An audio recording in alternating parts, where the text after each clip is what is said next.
How are we doing, guys? And it's finished. Leicester nil, Arsenal 2. 4 points. And I know Liverpool have still got to play Wolves, but I'll tell you something. If you would have seen my face 10 minutes before the end of that game, you would not have seen the smile you see now. Because, like every Arsenal fan, I was absolutely livid. That performance for 80 minutes was absolutely rubbish. It was terrible. And every, reservation about the injuries and all of what we're going to do and how we're going to play just came home to roost in that first 80 minutes. It was pathetic. And there was one bright spark. That was it. One bright spark. Nwaneri, 17 years old. There's senior players in that team that should be embarrassed that a 17-year-old is the one that drags us over the line. He was the only player that looked like he had something about him. That at any given moment, he could literally get what we needed. In the first half, a first half that was so poor, that had no shots on target, that was just toothless and lack of energy and conviction or anything. He was the one player that stood out. In an attacking sense, shall we say. Midfield, defensively, everything. We weren't really caused any problems. Leicester had a couple of half chances, little moments here, there, but nothing to write home about. But you look at Trossard, you look at Sterling, and I'm sitting there going, you're senior players. You're so experienced. Yet the performances you're putting in are one that you would expect of a 17-year-old that is not experienced, that may be a little bit nervous and a little bit scared. But it's not. It's the other way around. I spoke in my preview before the game and said Raheem Sterling has an opportunity right now and he needs to step up. He's clearly low in confidence. That's very evident. But what I saw today, that performance from Raheem Sterling, I'm like, what is that? What is that? There's just nothing there. There's no energy. There's no actual conviction in his play. There's no actual end product. There's nothing. Not a thing. Trossard has moments. You look at our second goal, the cross for Moreno. Unbelievable. But let's talk about the rest of his game. It was pathetic. He couldn't control the ball. He was falling over. He couldn't shoot. It was just rubbish. And again, a 17-year-old in Nwaneri, has a shot from outside the box. And we'd say it's trademark now.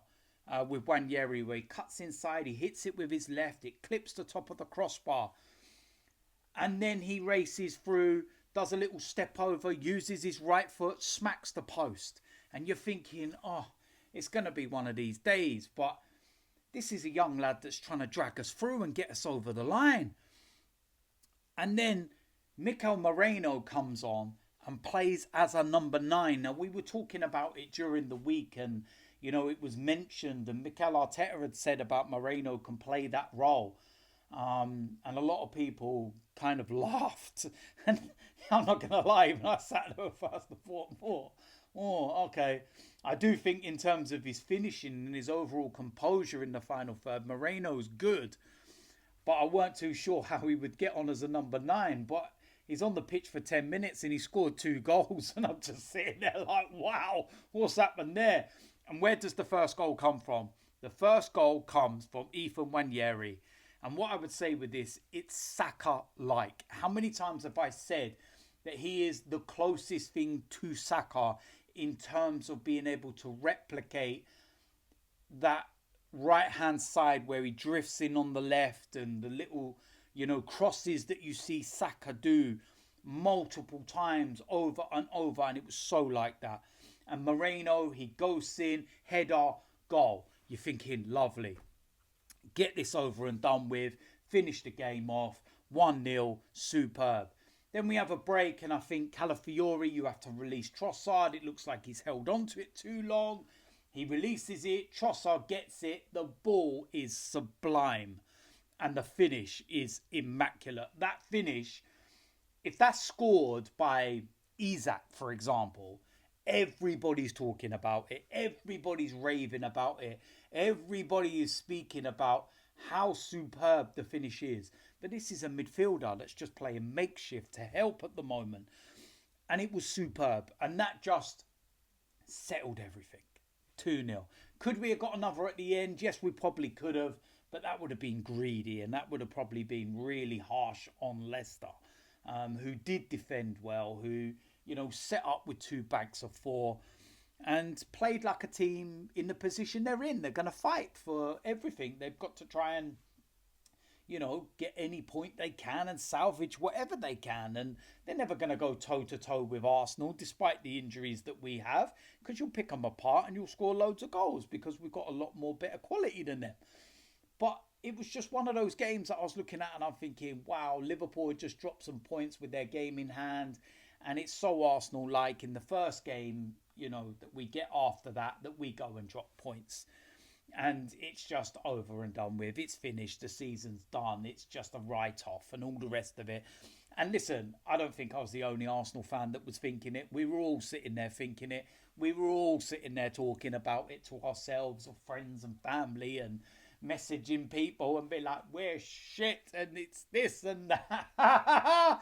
It's a roller coaster watching Arsenal is all I'll say. And it's just like, yeah, it's mad. It's just genuinely mad that at the end of the day, you look at the scoreline as a scoreline, you see 2-0, you think, right, simple, job done at Leicester. Everybody's expecting it.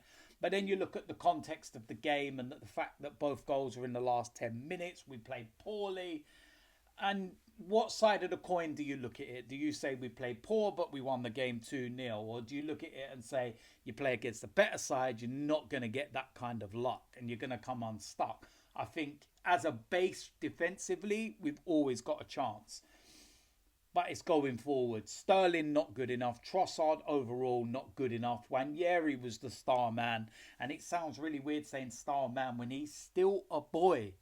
At the end of the day, he's like 7 years younger than my eldest son. He's like 3 years older than my second son. It's like, it's absolutely staggering at the end of the day that we're having to rely on a 17-year-old. But this is the position we're in. And he's absolutely immense. And like I said, there's some senior players there that should take a long, hard look in the mirror and think to themselves, wow, what have we done?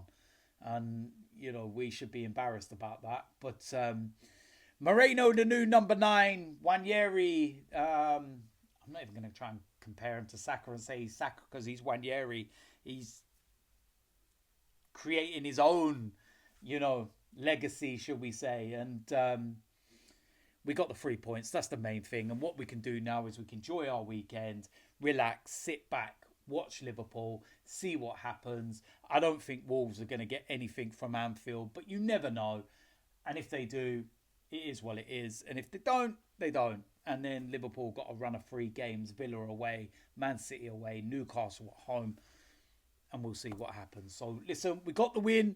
It wasn't pretty at all. We needed Nwaneri to get us out of jail. Moreno, the new number 9. Let me know in the comment section what you thought about the game, the performance and everything else. And if you're new around here, hit the subscribe button, smash a like on this video. And I will see you lot soon. I'm out of here.